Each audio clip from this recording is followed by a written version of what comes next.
झुन्ड अगुवाले दिँदै हुनुहुन्छ बेथेलको तर्फबाट ल दाजु तपाईलाई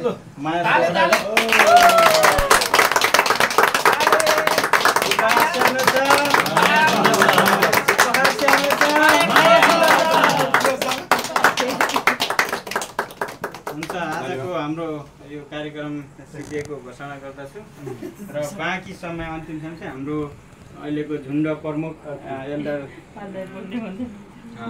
प्रेम दाजुले अलिकति समय लिएर म अनि भाइलाई समय दिन्छु है त हुन्छ तपाईहरु सबैजना बस्नुहोस्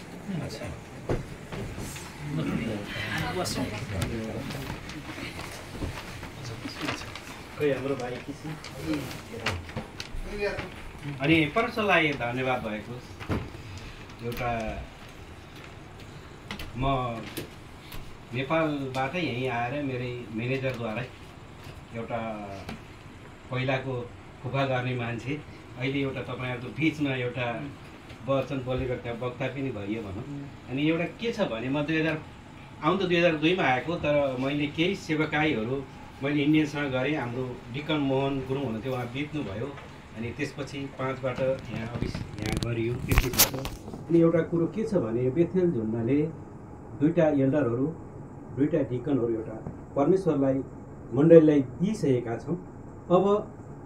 अब आउने टाइमहरूमा एउटा मैले भाइ यो सबै झुन्डलाई म प्रार्थना गर्न चाहन्छु कि अब बेथेल झुन्डले चाहिँ मण्डलीमा एउटा पास्टर पाउनुहुनेछ। यो कुराहरू म साथमा म दावाका साथमा परमेश्वरसँग म फेरि प्रार्थना गर्दछु।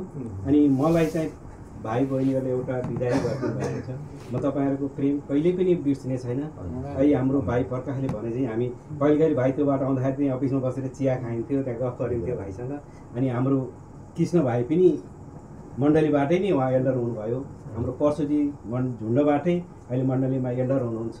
हाम्रो भाइ नुन झुन्डबाटै डिकन हुनुहुन्छ, भाइ प्रकाश झुन्डबाटै डिकन हुनुहुन्छ। एउटा भाइले भने चाहिँ म नबढे पनि अरूलाई एउटा बढाउने मौकाहरू एउटा परमेश्वरले मलाई त्यो अगुवाई दिनुभयो र अब भाइलाई त्यो आशिष दिनुहुन्छ। म एउटा त्यहीँ हुन्छु, म चिताउनै हुन्छु। म कहिले नि मण्डली त्यो भरतपुरको क्यान्सरमा त्यहीँ सङ्गति गर्दै गर्छु। त्यहाँ पास्टर मङ्गलप्रसाद श्रेष्ठ हुनुहुन्छ। तपाईँहरूले त्यहाँ मलाई अब म उहाँ गएपछि मेरो नम्बर चाहिँ म झुन्डमा म हालिदिने छु। अनि त्यस पछाडि अनि तपाईँहरूले मलाई सम्पर्क गर्ने फेसबुकमा हामी छौँ। म तपाईँहरूले यो प्रेम दिनुभयो, म तपाईँ कहिल्यै पनि म बिर्सिने छैन।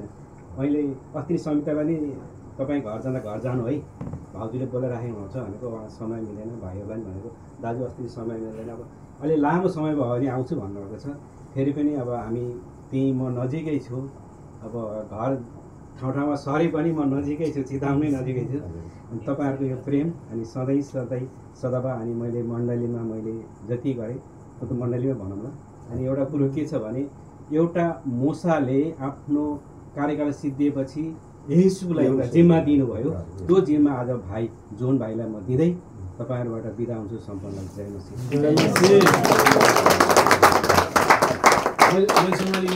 हजुर भाइ हुन्छ, हामी सबैजना हुन्छ अन्तिममा र हामी अन्तिम प्रार्थना गर्छौँ। र केही छ तपाईँसँग त्यस्तो इम्पोर्टेन्ट खानेकुरा पनि छ क्या भाइ? चिया समस्या छ। हुन्छ हामी